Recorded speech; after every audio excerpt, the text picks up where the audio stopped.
Hello, everyone. Welcome. My name is Charles Werner. I'm the Director of Drone Responders, and this is our monthly webinar, a conversation with the FAA and Mike O'Shea. And today we have with us Allison Kendrick. She will be talking about some of the public aircraft operations, the new interpretations by the FAA, and we'll give it a couple more minutes for people to get on board, and then we will start.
Okay, everyone. My name is Charles Werner with Drone Responders, and we're back here today with our monthly webinar with the FAA and Mike O'Shea. And today we'll be talking about the new public aircraft operations interpretations. And with us, we have Allison Kendrick, and I'll turn it over to Mike O'Shea. Mike? Hey, everybody. Welcome to this month's webinar. Hope you enjoyed last month's webinar with John Meehan from Flight Standards, who was able to cover for me because I had to take my wife to have surgery. So I hope that all went well. I heard good comments from people, and I know John does an excellent job. John's not here this week or this month because he's out in Denver at AUVSI's Exponential Conference, and he's out there presenting and then also working the FAA booth. So without further ado, I'm going to go ahead and get into this. As many of you know, that we reached out, was it a week ago or 2 weeks ago now? Time flies when you're having fun. When the legal interpretation came out, we reached out to the public safety associations to let them know about the change. There were a lot of questions that were asked, some that we could answer and some that we basically had to point to Allison. So what I wanted to do is bring Allison on board today to sort of give a presentation about the new interpretation of public aircraft law and what it means to you as a public safety operator. Allison, it's all you. Thanks, Mike. Hi all, I'm Allison Kendrick. I'm in AGC's regulations division and specifically the operations law branch. And sorry, AGC is the Office of Chief Counsel at FAA. So I'm going to bring up my PowerPoint here.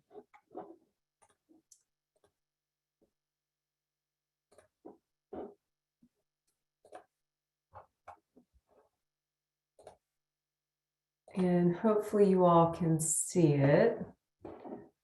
Okay, so I'll just sort of jump right in.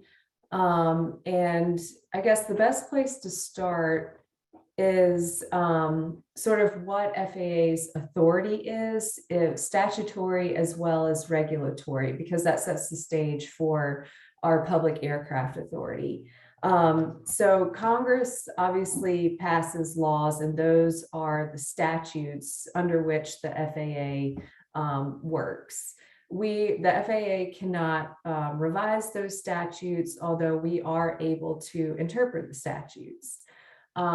We also have some statutory authority to issue specific regulations that are within the scope of the statutes.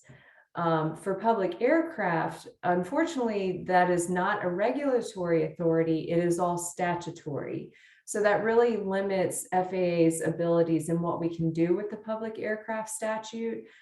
We really only have interpretation capabilities. We aren't able to change it, really.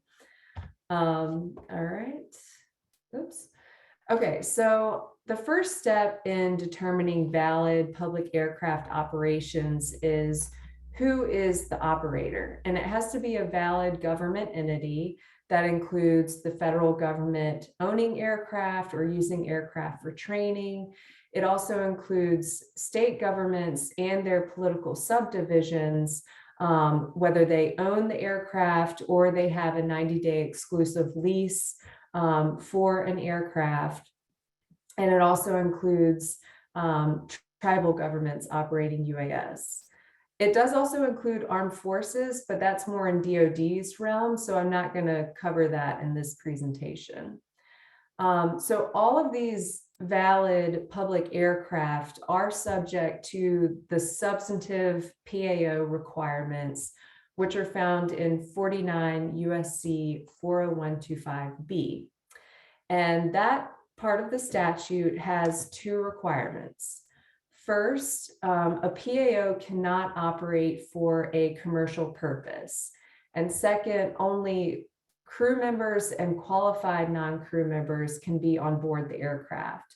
If, let's say there's a valid PAO aircraft, but they're operating for a commercial purpose, it's not PAO. If there's a valid aircraft and they're not operating for a commercial purpose, but they have someone other than the crew members or qualified non-crew members, it still is not a valid PAO. So getting into what commercial purpose means, that is defined in the statute. So again, that's Congress telling us, specifically what this means. And it's transportation of persons or property for compensation or hire. So the FAA has further interpreted that statute to be fairly broad. So obviously compensation would be, monetary compensation, but it also could include things like accumulation of flight time or reimbursement of expenses for that operation. Our interpretation even goes so far as to say goodwill in the form of an expected future benefit could also constitute commercial purpose. So there can often be, confusion around what that means, and the FAA's Office of Chief Counsel is usually on hand to help answer those questions. One thing I will say is, we get a lot of questions that come up about government contractors, and this is not new with the new interpretation. We've had a longstanding position that government contractors can operate for a valid government entity as long as the government entity is not the one getting paid. So the government entity can pay the contractor to perform those PAO. It's just the government entity itself cannot be paid. Hopefully that makes sense.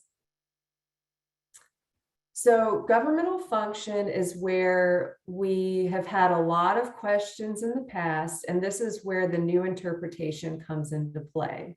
So before this new interpretation was issued, the FAA required a governmental function for every public aircraft operation, whether it was manned or unmanned.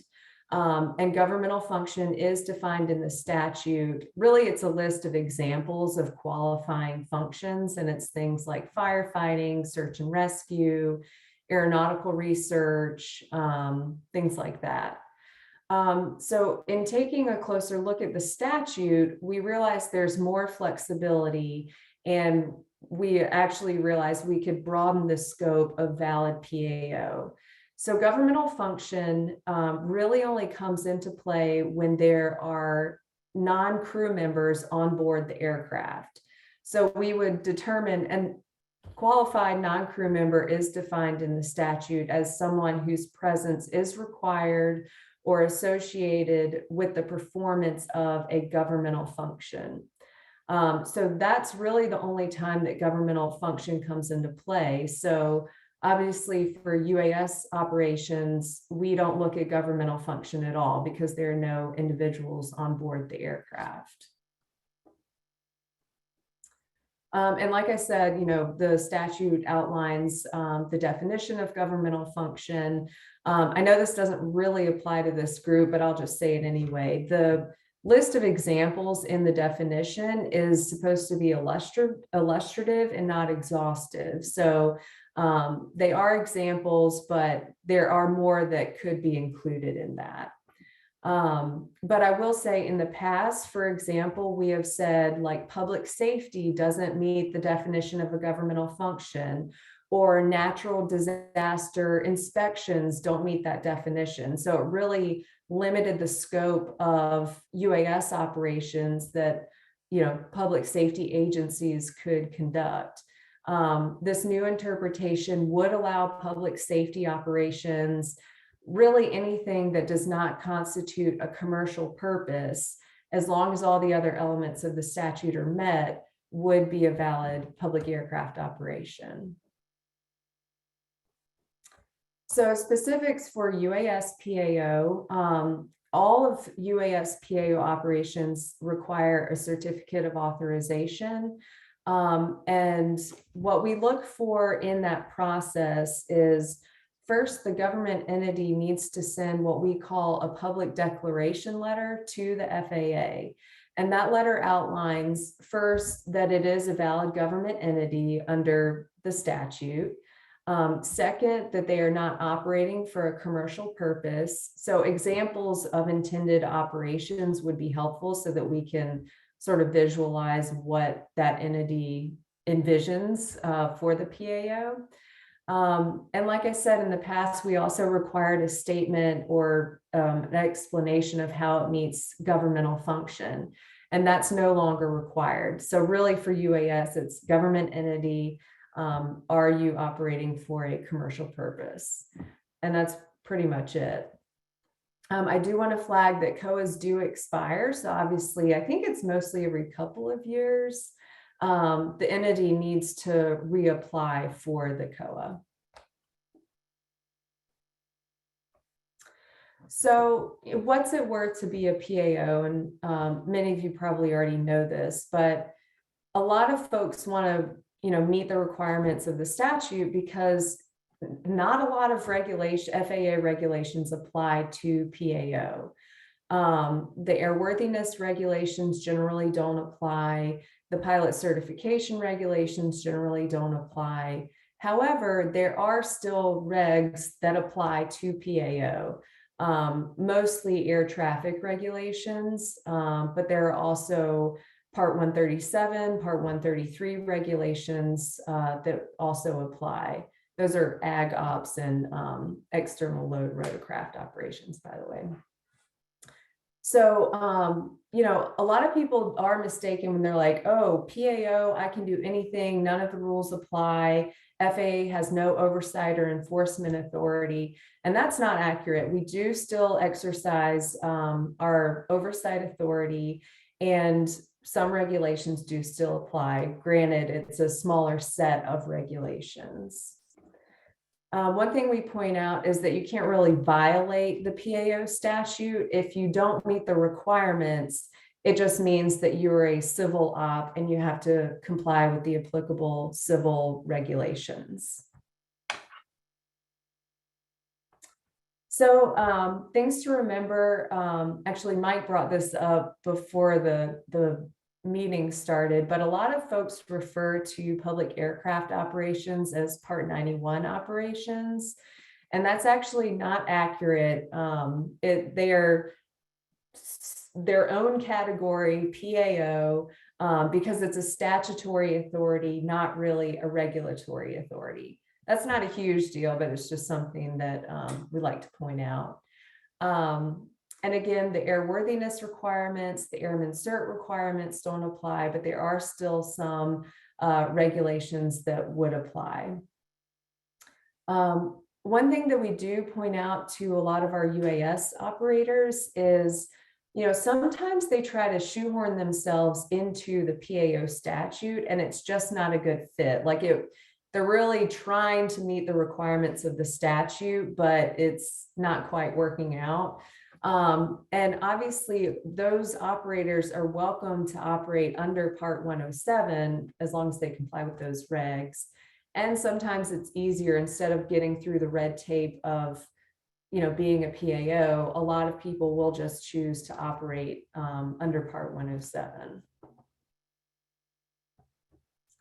So just in recapping, the things that FAA looks for a valid PAO is the government entity. It can get a little bit tricky for state operators and the political subdivisions. We really look for a citation in the state statute that says this entity is considered a political subdivision. So obviously, counties, cities are political subdivisions of the state. It gets a little bit trickier when you have, for example, there are mosquito spraying districts in some states that are considered political subdivisions. So in those states, they would qualify as the state political subdivision.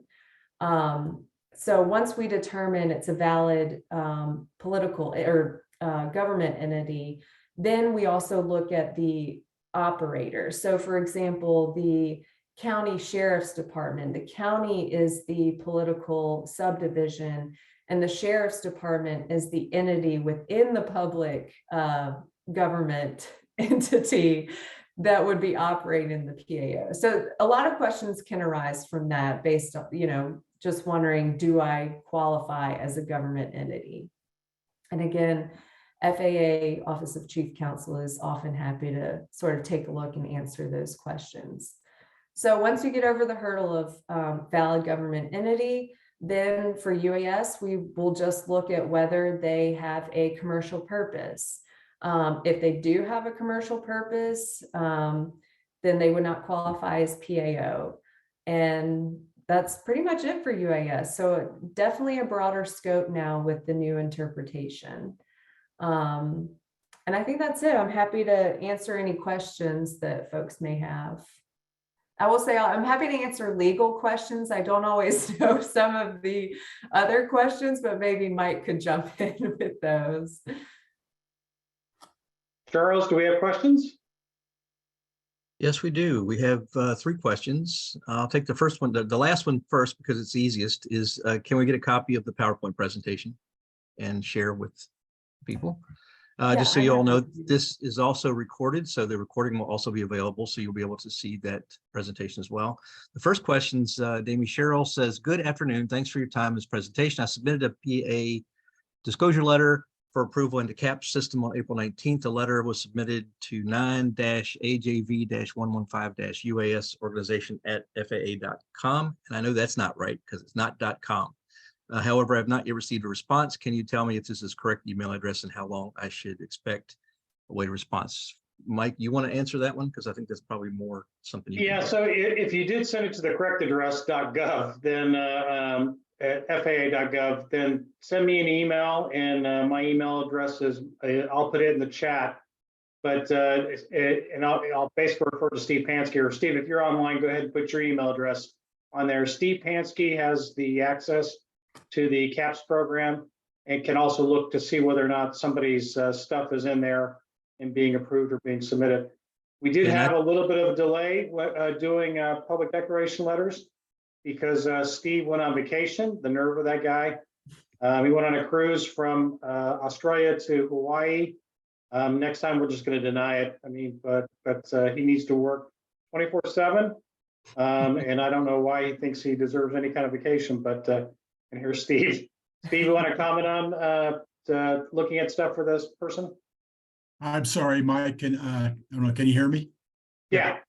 I'm sorry. I just logged right in. I unfortunately was on the phone with a proponent and I could not break away. What's the question again? The person submitted their disclosure letter for approval in the CAP system on April 19th. The letter was submitted to 9-AJV-115-UAS organization at FAA.com. As we said, we know that's not correct because it's not .com.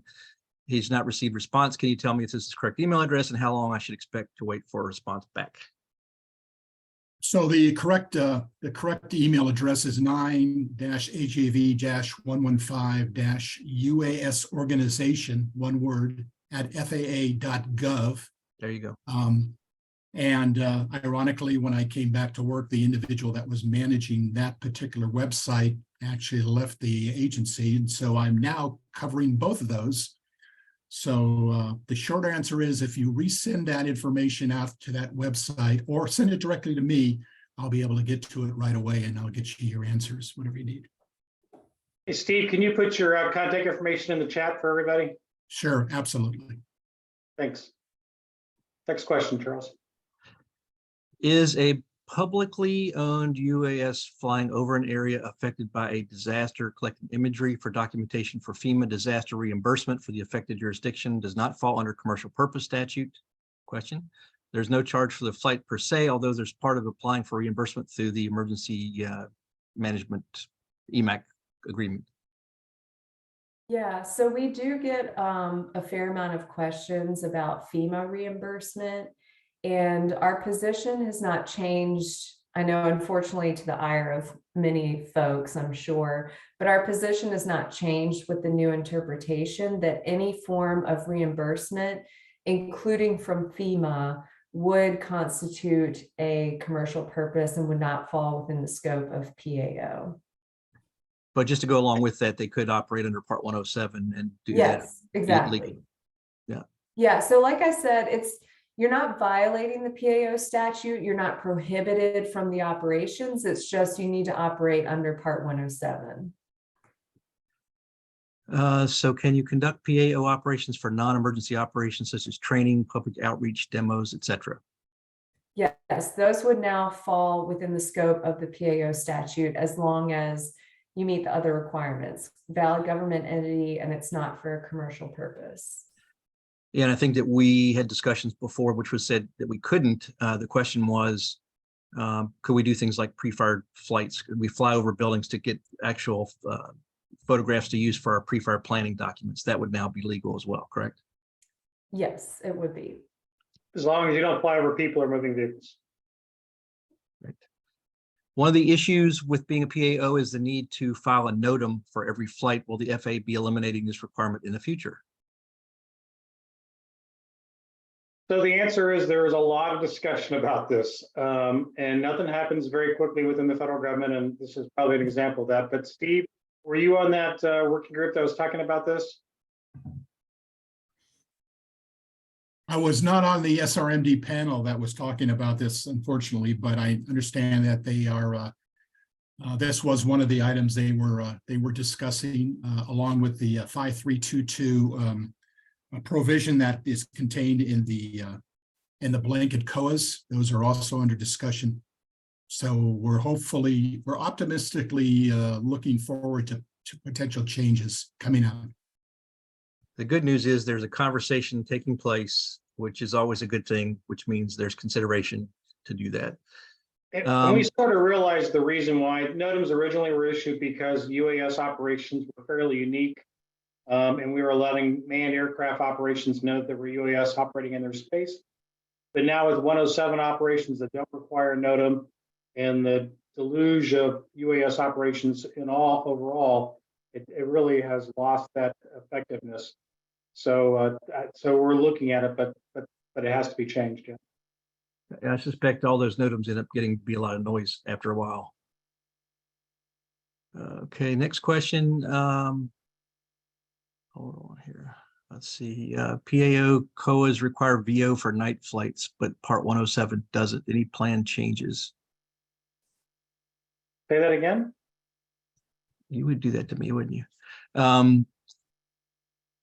PAO COAs require visual observers for night flights, but Part 107 doesn't. Any planned changes? But doesn't COAs require VOs for all flights? Dave? He's the COA master. Yeah. I think some of the older COAs all required visual observers for night operations. I don't know if it's true anymore. I haven't seen the latest template for the COAs that requires that. I'll have to go back and do a little research and check on that. Yeah, I can't change. I can't seem to change Steve's. Steve is kind of in limbo. He's not showing up as a panelist or a participant, so I can't change his chat. So I don't know if you can put his email address in the chat for him, Mike. I can do it. Okay. You ought to know that by heart, Mike, as many times as you send me emails. Yeah, but his email probably just loads it automatically now, so it just flips up like most of us. Okay, it's done. If we are using our UAS from our jurisdiction to assist another department via a mutual aid agreement who also has a jurisdictional COA, are we operating under our general COA or the department's jurisdictional COA?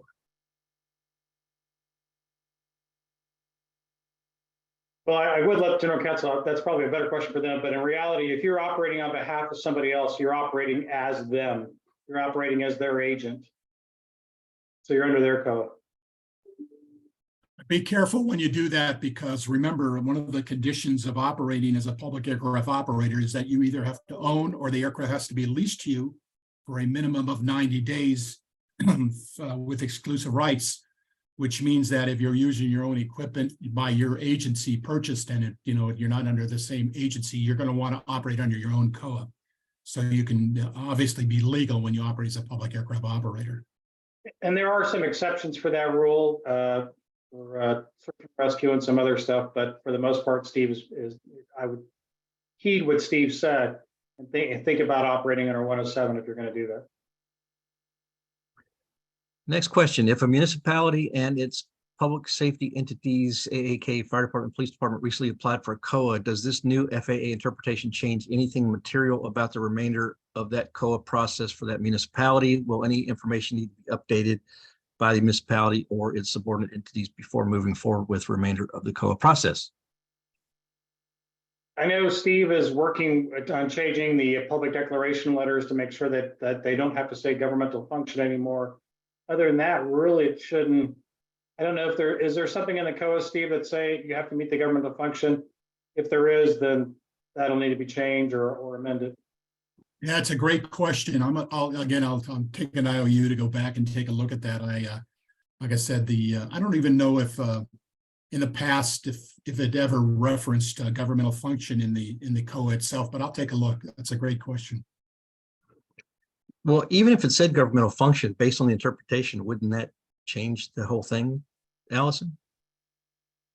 Well, so I'm not quite familiar with the actual COA process, but now with UAS applicants, we wouldn't require it. So if it's a required element in the COA, I imagine that could affect it. But if folks provided extra information of why they have a governmental function, now it would just be considered extra information that we don't need. I don't think it would really inhibit their application. So I want to clear something. I've had a couple questions of people reaching out to me saying, so we're typically drone responders is about public safety, but this interpretation does not affect just public safety. This is any public aircraft operation, which can be public works, non-emergencies. So if they're doing inspections or anything like that, would be the same, correct? Exactly. Mm-hmm. In reality, it makes it easier for them than it used to, because they were the ones that sometimes had a hard time meeting a governmental function to conduct their flights. Yeah, that's why I wanted to bring it up, because I think this has a much more far-reaching impact than just public safety, and I wanted to make sure that was clear. The next question, can you speak to some of the benefits and drawbacks specific organizations have discovered when making a decision on how to decide which path to take? So I think obviously so one example I'm thinking of that was brought up is the cross-jurisdictional issue. There can be a lot of legal questions as to who's responsible once the government entity, let's say it's some sort of public safety agency, crosses the jurisdictional lines or is working on behalf of another jurisdiction. The tricky part is that there is legal liability for whoever holds the COA.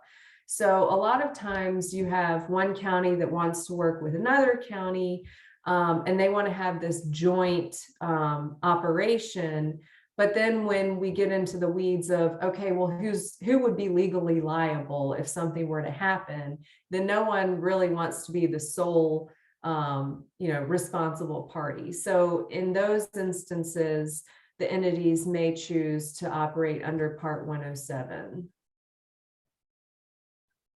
And then obviously operating under Part 107, the drawbacks are you don't have the operational flexibility that you would under the PAO statute because you have to follow those specific regulations. Whereas, yes, under PAO, there are regulations that still apply, but it's far less regulations. And Charles, as you know, that's a question we get a lot. How should I operate either under 107 or with a public aircraft COA? And the answer is, we give the typical government answer, which is it depends. And it really depends on how you're going to operate, where you're going to operate, what you want to do with that aircraft. The advantages we always tell people of public aircraft operations are you get stuff like tactical beyond visual line of sight, you get the ability to fly over people, and you get drone as a first responder. You get the ability to fly over people in case of an emergency where you don't get that under 107. However, now with 107, with the categories of operations of over people, we'll eventually see aircraft that are certified that allow, some operations over people depending on the category, and some operations over non-sustained flights over moving vehicles depending on the category as well. It's really something, it's a decision we don't tell public safety. We sort of tell them what you can do based on where they live, work, and play. And sort of let them come to their own decision. In some cases, departments do both. They operate under a public aircraft in a lot of cases, and then when they do stuff like work for that other agency a county away, they're operating under 107, so they don't run afoul of the public aircraft laws. Yeah, the other thing too is if you want to get a drone as a first responder waiver, or you want to get a tactical waiver, or any of those things, you have to have a COA in order to do that. That's the unique thing currently. I think we'll see some Part 107 things change. One of the questions that came up is, which way should I go that you mentioned before. What we typically recommend as drone responders is that you do both. Is that if you do Part 107, first of all, we recommend even if you have a COA, that we use Part 107 certification as just a knowledge base, just so that it makes sure that you have some liability coverage. It also means that you understand the FAA airspace. Then it also gives you the ability to fly as Part 107 as well. Some differences, another difference between Part 107 and a COA is Part 107 does not require a visual observer, a COA does at the current time. And maybe there's some discussions to change that in the future, but that's an advantage that if you're operating alone and you arrive out in the scene of an incident out in rural areas for like a railroad or train derailment, that means you can automatically put the drone up as Part 107 remote pilot without any other visual observers. So I think that answers all the questions. Allison, I wanted to ask you this question because I know it's just to make it clear. I know the answer to this question, but a lot of places like volunteer fire departments and volunteer police, well, there's not usually to me volunteer police departments, but volunteer rescue squads or search and rescue entities that are not government entities, they do not qualify for public aircraft operations, correct? That is correct, unfortunately. And we really, like I mentioned, we look in the specific state statute to see, is there a section of the statute that specifically says, X entity is a political subdivision of the state. And so those volunteer fire police departments are, I don't think I've ever seen one that is listed as a political subdivision. So those would not qualify. So if the public safety volunteer agency is acting as an agent of the subdivision, can that be done? So if they're acting sort of like a government contractor, let's say, there is a valid political subdivision and they contract with the volunteer fire department to conduct the operations, we may consider that PAO. I think we'd have to look at the specifics. So maybe more specifically, if there's a legal agreement that Right. identifies them as an agent of the political subdivision itself. Right. Because most public safety agencies that are volunteers are actually chartered through the local jurisdictions, but chartered kind of isn't what you all are looking for.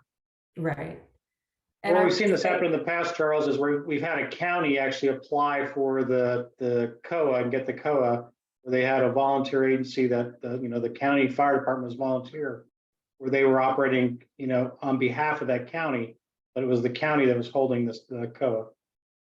But it would seem like it would still be best to have a formal agreement that says they're actually working as an agent for the subdivision, just to make sure that it's covered under the PAO.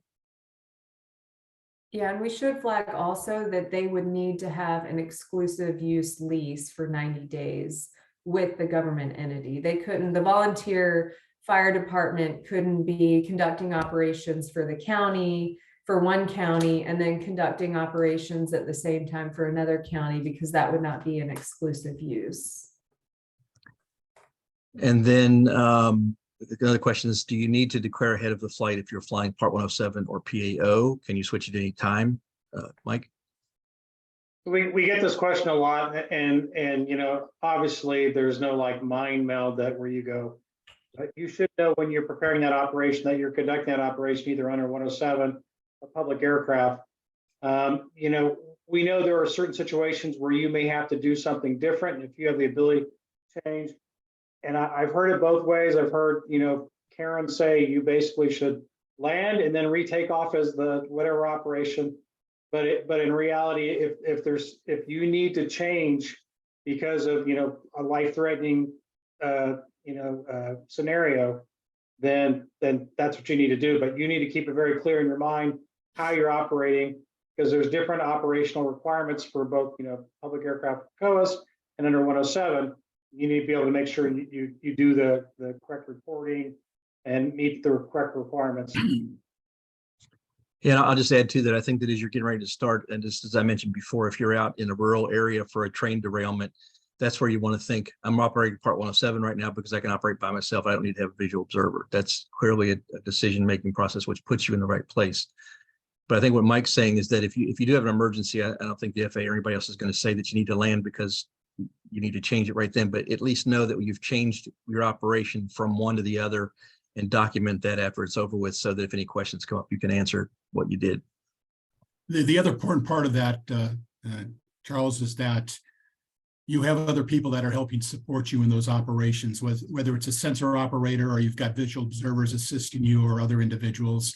They all need to understand what's the operation you're conducting there. Am I operating under Part 107 or am I operating under COA? And if I have more than one COA approved, which COA am I operating under? Because as it was mentioned, there are different rules in each one of the COAs. They might be slightly different, and everybody needs to understand what those rules are, because they're really there to assist you in ensuring, you're conducting a safe operation. So if the slight nuances, differences, they should all understand that, those differences are and what we are actually operating under to do that. So you make sure that you're flying safe. Real quick follow-up to the previous questions. I did look at some COAs here while we were on. All the COAs do mention compliance with 40102A and 40125. And just a basic statement is what it says in the COAs. It does not specifically call out or mention governmental functions, so I don't think there's an issue there. What the statement says is a public aircraft operations determined by statutes 49 USC 40102A41 and 40125. That's the extent of what it mentions in the COAs. And the other thing, reference visual observers, you are correct. For night operations, there is a requirement to have a visual observer with you. So hopefully, as you mentioned, they have been looking at this, and we'll have to find out where they're moving forward to see if they can alleviate that requirement for night operations for the public agencies. And I do want to point out that we're saying that not having a visual observer is a plus, and it really isn't. We highly encourage you, even we're not required to have a visual observer, to make sure that they're clearing the airspace. When you have your head down in the controls, looking at that monitor, you have somebody who's actually paying attention to what's going on around you. So, I mean, Yep. We're saying that it's a plus, but in reality, it's just a rule you don't have to follow. But in reality, we highly encourage you to have a visual observer. And I'll just add, I'm just giving that as a limited opportunity that if you're out somewhere by yourself and you need to see what's going on, you go ahead and operate that way. Steve, I got another question for you. We had some discussions that came up one of the previous webinars about the reporting for COAs. Any progress on getting rid of the reports for COAs since Part 107 doesn't have to do it either? So we've been having a lot of discussions with the CADS program, and for those of you who are not aware, CADS is the COA online program in Drone Zone. It's the one that's being developed right now. A little update for everybody. We're looking towards hopefully this winter being able to bring the Department of Defense up on that program to start processing their COAs through that program. And then we're looking at some time, hopefully, and I hate to give dates because everybody wants to hold you to them, but we are pushing forward to try to get through hopefully by the winter of 2024, sometime in 2024, to get the public COAs and hopefully the civil COAs also operating under the CADS program. And then we'll ultimately obviously transition out of CAPS here into CADS. So that program is going to have some great upgrades to it. It's going to give you a lot of greater access and being able to process your COA applications in the program, because it'll give you more access, and we'll give you more information, obviously, as we're able to release information for you on that program. But as I'm talking here and trying to get you updated, I think I forgot about the question here. So Chuck, if you'll give me a real quick Any conversations are removing the COA reporting requirements? Oh, yeah, thank you very much. I know. So that's a great question. And as we were working through CADS here recently, that question came up because Flight Standards has a real desire to want to see safety data for the aircraft. And so they're asking a lot of questions about that. And so our movement afoot to them has been lately to have the discussions about exactly what is it you actually really truly need, and how do you really need to get that information, and what is the value of it for you, and whatever. So they're looking at that right now, and I can only imagine that if in fact the safety data is not really a necessity, we then can maybe push forward to see if in fact we really need to do this in the CAPS program. So I'm sure more news to follow as we continue to have the discussions with them and discuss what information they're looking for and what they need for safety data. Yeah, so I'm yet to find anybody who has access to that data. Just to tell you that the FAA, I've asked repeatedly who's looking at it, and I can't get anybody to give me an answer. Okay, well, they are asking about the data themselves, so I think we'll hopefully have some answers soon, is what it is.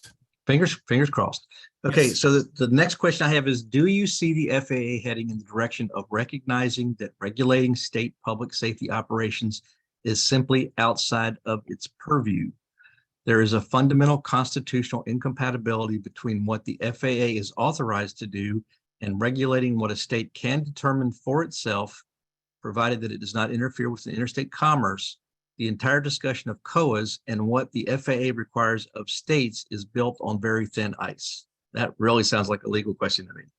Yeah, I was going to say that sounds like a good states' rights question.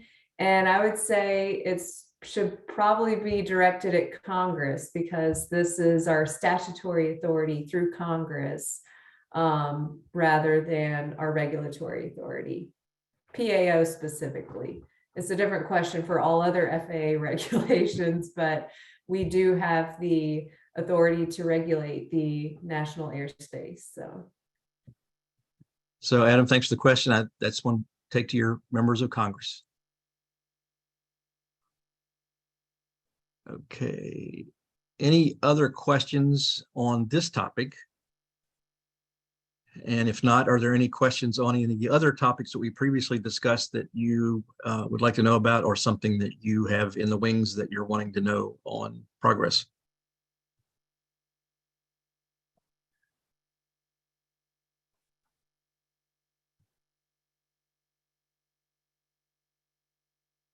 Okay, well, I don't see any more questions. Well, spoke too soon.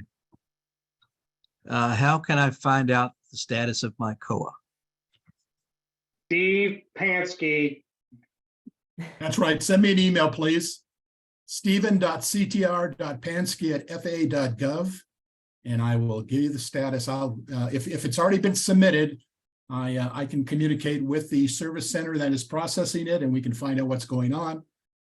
If it's anything else to do with caps, I can hopefully assist you with that. Okay, so let's see. Adam just is following up on the discussion. He said, yes, FAA can regulate airspace, but not what states do. DOT can regulate highways, but not what a sheriff office drives for the same reasons. That's his comment. I don't know that we need to have any response to that. That's just his follow-up of why he's thinking that. We operate under a COA and what I can quickly say, I know there are varying opinions on federal authorities, but hopefully with this new interpretation, since we've expanded the scope of the PAO statute and how we interpret it, it does open up a lot more capabilities for states to operate under the statute. So that's at least the plus. Well, I think you're right. It does make it far less restrictive, which means that you can generally do almost any kind of operation as long as you're not doing it for compensation. Right. Next question is, we operate under COA and 107. Am I correct that I only need to report the monthly flights under a COA? That's correct.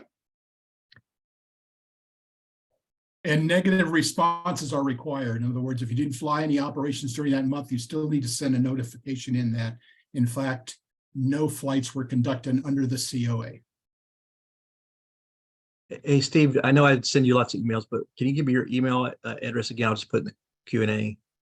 Okay, it's Stephen, STEVEN .CTR Charlie Tango Romeo Yeah. Pansky PANSKY @FAA.gov. Got it. Yep. So that should now be in the Q&A answered for everybody. And let's see, anything else I have open here? That's answered. Done. And I think that clears us out. One last call for questions. And just to let everybody know that next month, what we're planning to do is to have somebody from Flight Standards talk about beyond visual line of sight obstruction shielding. I can certainly talk a little bit about it because I was on the safety risk management panel that created it, but I want them to be able to tell you what they need in order to write the waiver to allow that to happen. And also we're going to have, see if we can get Brandon Carr from Pearland, Texas to talk about what they're doing with basically a technical observer on the roof, or on their case on top of a water tower, instead of having that person on the roof as a with drone as a first responder. So hopefully we'll be able to bring that information to you the next time we do this next month in June. God, it's June, going to be June already.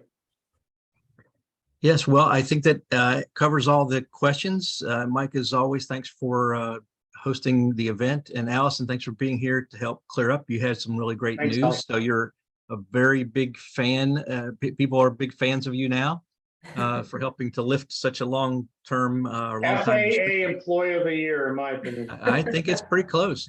And I'm also very thankful, and I'm right in to get her that award also. And Steve, as always, thanks for all your help with the COAs and the BVLOS stuff. It's greatly appreciated. Absolutely. All right, Thanks, everybody. everyone, that ends this episode of the FAA Conversation with Mike O'Shea and our guests. So until the next time, everyone have a great day. Thank you.